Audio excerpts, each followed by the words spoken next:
충격적인 일이 벌어졌습니다. 러시아의 유명 앵커가 생방송 도중 돌이킬 수 없는 폭탄 발언을 터뜨렸습니다. 한국 취재 과정에서 목격한 내용을 폭로하며 러시아와 정면 비교한 순간 스튜디오 전체가 얼어붙었고 방송국은 순식간에 대혼란에 빠졌습니다. 방송이 나가자마자 러시아 네티즌들은 분노에 휩싸여 SNS에서 폭발적인 반응을 쏟아냈으며 주요 미디어들도 충격 속보를 긴급 타전했습니다. 심지어 러시아 정부마저 사태를 진화하기 위해 초비상에 돌입했다고 합니다. 과연 이 기자가 한국에서 어떤 상상을 초월하는 진실을 폭로했길래 전 러시아가 발칵 뒤집힌 걸까요? 안녕하세요. 저는 러시아 국영방송의 경제 채널 기자 레나입니다. 이번에 저는 아주 중요한 임무를 띠고 서울로 파견을 왔어요. 제 목표는 한국 경제의 몰락이라는 특집 방송을 만드는 거죠. 사실 이 프로젝트는 이미 제 머릿속에서 거의 완성된 상태입니다. 러시아에서 사전 조사를 하면서 한국 경제의 낮은 GDP 성장률, 그러니까 1.8%라는 숫자를 확인했어요. 게다가 반도체에 지나치게 의존하는 산업 구조가 취약하다는 자료도 쌓아놓았죠. 이 모든 게 한국 경제가 곧 무너질 거라는 제 확신을 뒷받침해줬습니다. 모스크바의 사무실에서 자료를 정리하면서 저는 확실히 느꼈어요. 한국은 경제적으로 위태로운 나라, 그리고 그걸 증명하는 건 어렵지 않을 거라고요. 제 역할은 간단했죠. 현장 취재라는 이름으로 이미 세운 결론을 더 단단히 만드는 거예요. 카메라 앞에서 숫자와 통계를 들이밀며 한국의 위기를 생생하게 전달할 계획이었죠. 동료들은 저를 보며 "레나, 이번엔 정말 큰 건 하나 터뜨리겠네라며 웃었어요. 저도 그 말에 미소 지으며 고개를 끄덕였죠. 그래, 이건 내 커리어에서 중요한 전환점이 될 거야 라고 생각했어요. 비행기를 타고 인천공항에 도착했을 때 저는 설렘 반, 긴장 반이었어요. 공항은 생각보다 훨씬 현대적이고 깔끔했죠. 유리와 금속으로 반짝이는 로비를 지나면서 첫인상은 나쁘지 않네라고 속으로 중얼거렸어요. 하지만 속으로는 단단히 다짐했죠. 겉모습에 속으면 안 돼. 진짜는 현장에 가서 확인해야 해. 짐을 챙겨 호텔로 향하는 길, 차창 밖으로 펼쳐진 서울의 야경은 화려했어요. 높게 솟은 빌딩들, 번쩍이는 네온사인, 그리고 바쁘게 움직이는 사람들. 이게 정말 위기의 도시라고 하는 생각이 잠깐 스쳤지만 곧 고개를 저었어요. 레나, 정신 차려. 숫자는 거짓말하지 않아. 호텔에 체크인하고 짐을 풀면서 저는 취재 일정을 다시 점검했어요. 첫날은 삼성전자 수원 캠퍼스를 방문하고 그 다음은 현대차 울산 공장으로 갈 예정이었죠. 이 두 곳은 한국 경제의 핵심이라고 할 수 있는 곳들이에요. 만약 이곳에서 균열을 발견한다면 제 가설은 더 탄탄해질 거예요. 노트북을 열고 자료를 다시 훑어보며 저는 미소를 지었죠. 한국 경제의 약점을 파헤치는 건 어렵지 않을 거야.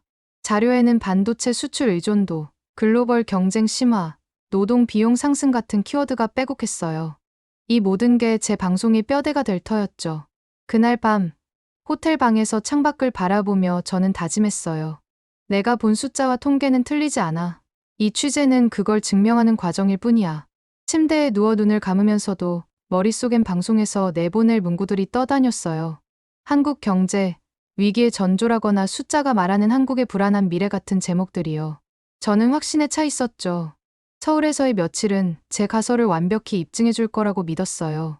과연 이 도시는 제 예상대로 허약한 모습을 드러낼까요? 그건 내일 현장에 가보면 알게 될 거예요. 서울에 발을 디딘 첫날, 아침부터 정신없었어요. 첫 번째 일정은 삼성전자 수원 캠퍼스 방문이었죠. 공항에서부터 느껴졌던 서울의 번쩍이는 모습이 아직도 눈에 선했지만 저는 단단히 마음을 다잡았어요. 겉모습에 현혹되면 안 돼. 자료에 적힌 숫자가 진실을 말해줄 거야. 가방에 노트북과 통계 자료를 챙겨 넣고 카메라맨과 함께 차에 올랐죠. 창밖으로 스쳐가는 빌딩들은 여전히 화려했지만 저는 그걸 외면하려 애썼어요. 삼성전자 캠퍼스에 도착했을 때 입이 떡 벌어졌어요. 건물은 상상 이상으로 거대했고 입구부터 첨단 기술의 냄새가 물씬 났죠. 안내원이 우리를 맞아 공장과 연구소를 안내해줬어요. 생산 라인은 완벽히 자동화되어 있었고 로봇 팔들이 춤추듯 움직이는 모습은 영화 속 한 장면 같았어요. 이게 위기에 처한 산업이라고 라는 생각이 순간 스쳤지만 고개를 저으며 마음을 다잡았죠. 이건 보여주기 위한 쇼일 뿐이야. 속을 파헤쳐야 해. 연구소로 들어가면서 날카롭게 질문했어요. 반도체 산업이 글로벌 경쟁에서 밀리고 있다는 분석이 있는데 삼성의 전략은 뭔가요? 안내원은 여유롭게 미소 지으며 답했죠. 우리는 매출의 20% 이상을 연구개발에 투자하고 3나노 공정 기술은 이미 상용화 직전입니다. 그 말에 잠시 말을 잃었어요. 자료에 적힌 취약한 산업 구조라는 문구가 머릿속에서 흔들렸죠. 연구원들이 열정적으로 토론하고 최신 장비로 테스트를 진행하는 모습은 제가 상상했던 위기의 현장과는 완전히 달랐어요. 이건 예외일지도 몰라라고 중얼거리며 다음 일정을 준비했죠. 다음은 현대차 울산 공장이었어요. 차를 타고 이동하면서 자료를 다시 훑어봤어요. 삼성은 특별한 경우일 거야. 자동차 산업은 틀릴 거야. 그런데 울산 공장에 도착하자마자 또 놀랐어요. 공장은 마치 거대한 도시 같았죠. 컨베이어 벨트가 끊임없이 돌아가고 수천 명의 직원들이 체계적으로 움직이는 모습은 압도적이었어요. 전기차 생산 라인을 둘러보며 안내원이 자랑스럽게 말했죠. 현대차는 글로벌 전기차 시장에서 3위 안에 드는 경쟁력을 갖췄습니다. 저는 준비했던 질문을 던졌어요. 노동 비용 상승으로 수익성이 떨어지고 있지 않나요? 안내원은 또 미소 지으며 답했죠. 자동화와 효율성으로 그 문제를 극복하고 있습니다. 로봇과 인간의 협업을 보세요. 차로 돌아오면서 머리가 어지러웠어요. 자료와 통계는 분명 한국 경제의 약점을 보여줬는데 눈앞의 현장은 전혀 달랐죠. 이게 정말 위기의 모습인가 라는 의문이 자꾸만 떠올랐어요. 하지만 아직 확신을 버릴 순 없었어요. 산업 현장은 번지르르 할지 몰라도 사람들의 일상은 다를 거야. 그렇게 스스로를 다잡으며 다음 취재를 준비했죠. 내일은 강남역 근처에서 사람들의 삶을 들여다볼 계획이에요. 거기서야말로 제가 찾는 위기의 증거를 발견할 수 있을 거라고 믿어요. 과연 그럴까요? 아직은 확신이 흔들리지 않으려고 애쓰고 있어요. 통계 자료에 적힌 위기의 산업이라는 단어와는 너무 달랐죠. 하지만 저는 여전히 믿고 있어요. 겉만 번지르르한 거야.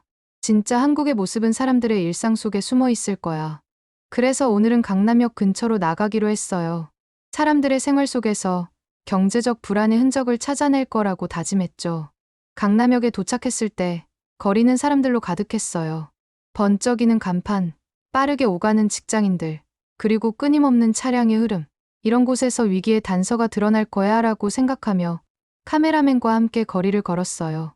한 카페에 앉아서 사람들을 관찰하며 노트에 적었죠. 젊은이들이 비싼 커피를 마시며 웃고 있지만 이게 정말 지속 가능한 삶일까? 그런데 갑자기 예상치 못한 일이 터졌어요. 가방에서 자료를 꺼내려다 보니 지갑과 휴대폰이 사라진 거예요. 순간 머리가 하얘졌죠. 이런, 중요한 취재 중에 이런 일이. 당황하며 주변을 둘러봤지만 북적이는 인파 속에서 물건을 찾을 가능성은 없어 보였어요. 절망적인 기분으로 근처 파출소에 갔어요. 경찰관에게 떨리는 목소리로 설명했죠. 러시아에서 온 기자인데 지갑과 휴대폰을 잃어버렸어요. 경찰관은 놀라울 정도로 차분했어요. CCTV 확인해 볼게요. 혹시 택시를 탄 적이 있나요? 라는 질문에 아침에 호텔에서 강남역까지 택시를 탔던 게 떠올랐어요. 경찰관은 바로 무전기로 누군가와 연락을 시작했죠.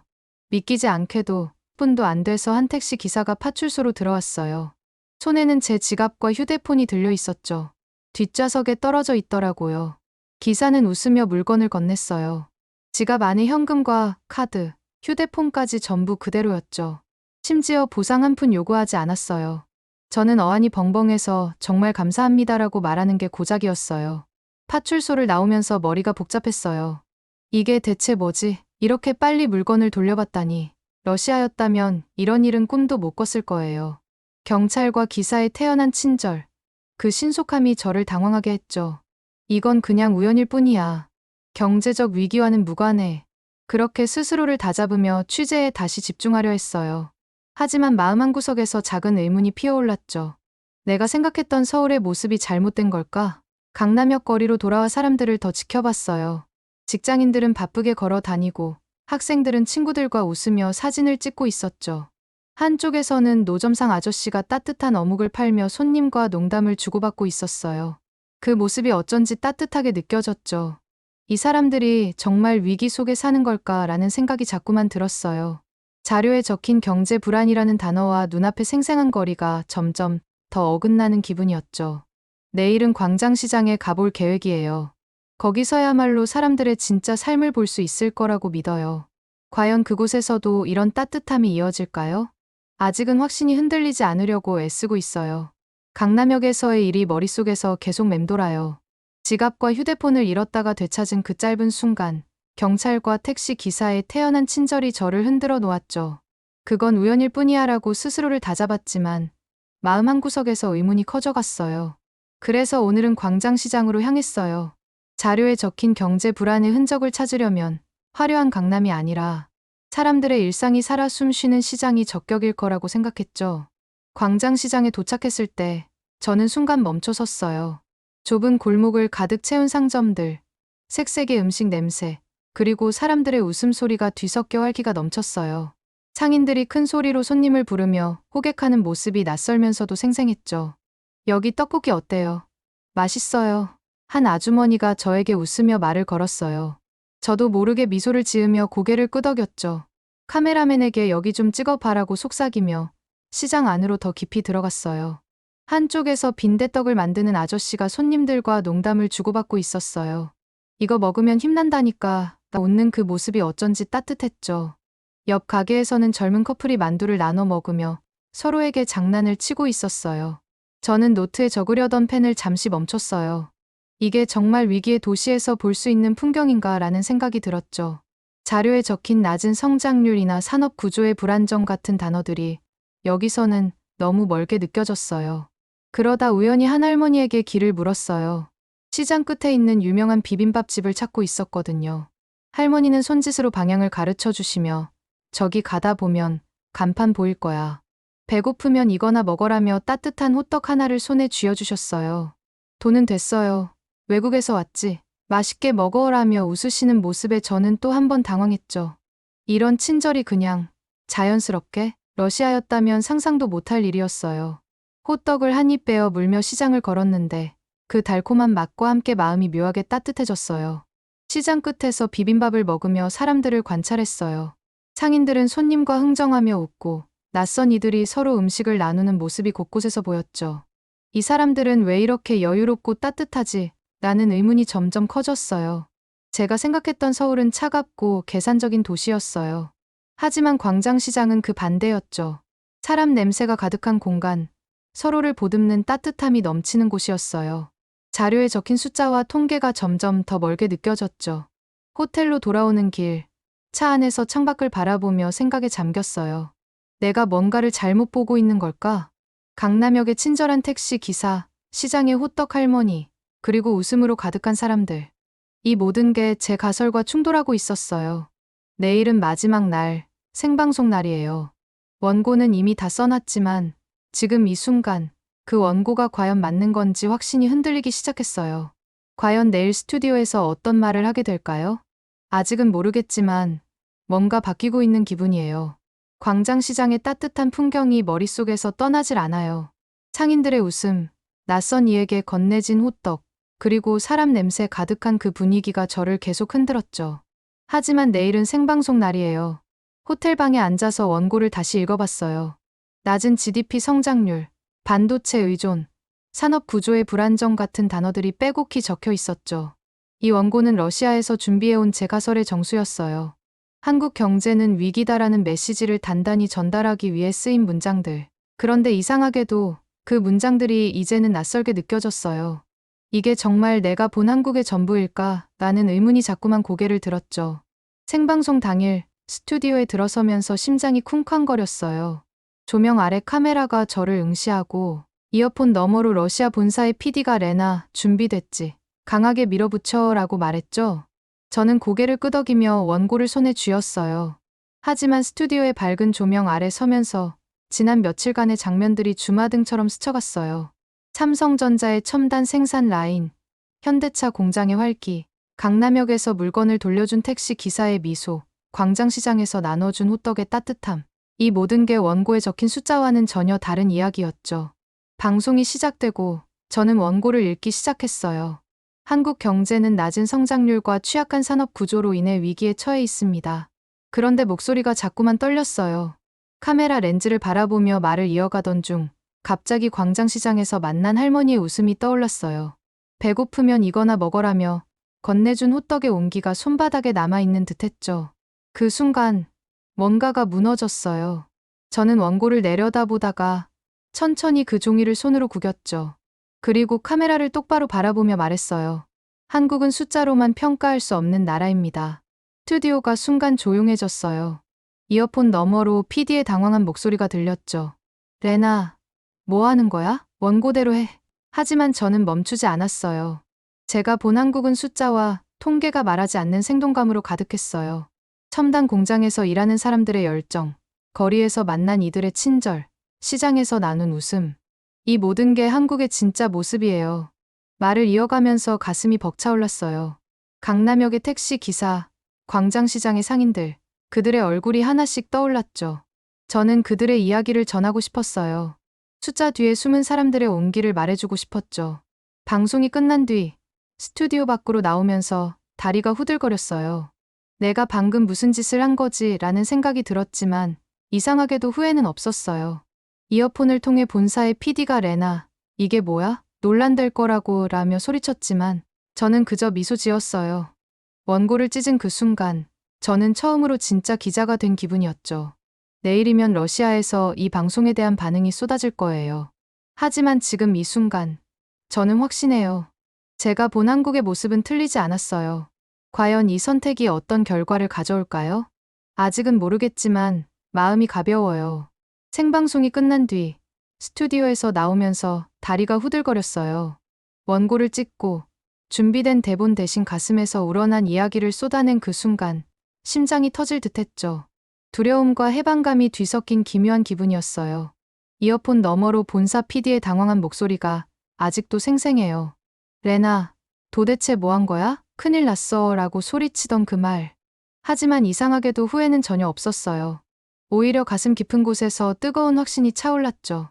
서울에서 보낸 며칠, 그 짧은 시간 동안 만난 삼성전자의 첨단 생산 라인, 강남역의 친절한 택시 기사, 광장시장의 호떡 할머니, 그 모든 장면이 제 선택이 옳았음을 말해주는 것 같았어요. 러시아로 돌아가는 비행기 안에서 창밖을 바라보며 생각에 잠겼어요. 노트북을 열자 이미 방송에 대한 반응이 폭발하고 있었죠. 동료들의 메시지가 쌓여 있었어요. 레나, 원고 찢는 거 멋졌어. 근데 진짜 괜찮겠어? 라는 농담 섞인 응원부터 본사에서 난리 났대. 징계 얘기도 나와라는 걱정 어린 경고까지. 소셜미디어는 더 뜨거웠어요. 어떤 이는 한국을 너무 미화했다며 날카롭게 비판했고 또 다른 이는 레나의 방송은 진짜 저널리즘이었다며 지지했죠. 논란의 중심에 서 있는 기분이 낯설었지만 저는 묘하게 평온했어요. 내가 본 한국은 진짜였어. 그걸 전한 게 잘못은 아니야 라고 스스로를 다독였죠. 모스크바 사무실에 복귀한 첫날, 편집장이 저를 따로 불렀어요. 사무실로 들어가는데 심장이 다시 쿵쾅거렸죠. 레나, 자네 이번 방송으로 논란의 한복판에 섰어. 왜 원고대로 안 했지? 그의 목소리는 엄했지만 눈빛에는 궁금함이 묻어 있었어요. 저는 숨을 깊게 들이쉬고 대답했죠. 숫자와 통계만으로는 한국을 설명할 수 없었어요. 제가 본 건 사람들의 열정, 그들의 따뜻함이었죠. 그걸 전하지 않을 수 없었어요. 편집장은 한참 동안 저를 바라보더니 천천히 고개를 끄덕였어요. 자네, 위험한 선택을 했어. 하지만 그게 자네다움이야. 그래도 허옥원은 자네가 감당해야 해. 그 말에 저는 미소를 지었죠. 징계 얘기가 슬쩍 나왔지만 마음은 여전히 가벼웠어요. 집에 돌아와 창밖을 바라보며 지난 며칠을 곱씹었어요. 서울에서의 시간은 단순한 취재가 아니었어요. 제 안의 고정관념을 깨뜨리고 숫자 뒤에 숨은 사람들의 이야기를 발견한 여정이었죠. 강남역에서 물건을 돌려준 기사의 미소, 광장시장에서 호떡을 건네준 할머니의 따뜻한 말투, 그리고 시장 골목을 채운 웃음소리, 그 모든 게 제 가슴에 깊이 새겨졌어요. 이제부터는 달라야 해. 저는 조용히 다짐했죠. 앞으로는 통계와 숫자에만 기대지 않을 거예요. 사람들의 삶, 그 안의 온기와 생동감을 전하는 기자가 될 거라고요. 책상 위에는 서울에서 가져온 호떡 포장지가 놓여 있어요. 빛바랜 종이지만 그걸 볼 때마다 광장시장의 활기찬 풍경이 떠올라요. 할머니의 맛있게 먹어라는 말이 귓가에 맴돌죠. 이 논란이 제 커리어를 어디로 데려갈지는 아직 모르겠어요. 징계가 될 수도 있고 새로운 기회가 될 수도 있죠. 하지만 한 가지는 확실해요.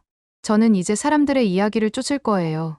숫자가 아닌 그들의 삶과 감정을 담아내는 저널리즘을 할 거예요. 앞으로 어떤 이야기를 만나게 될까?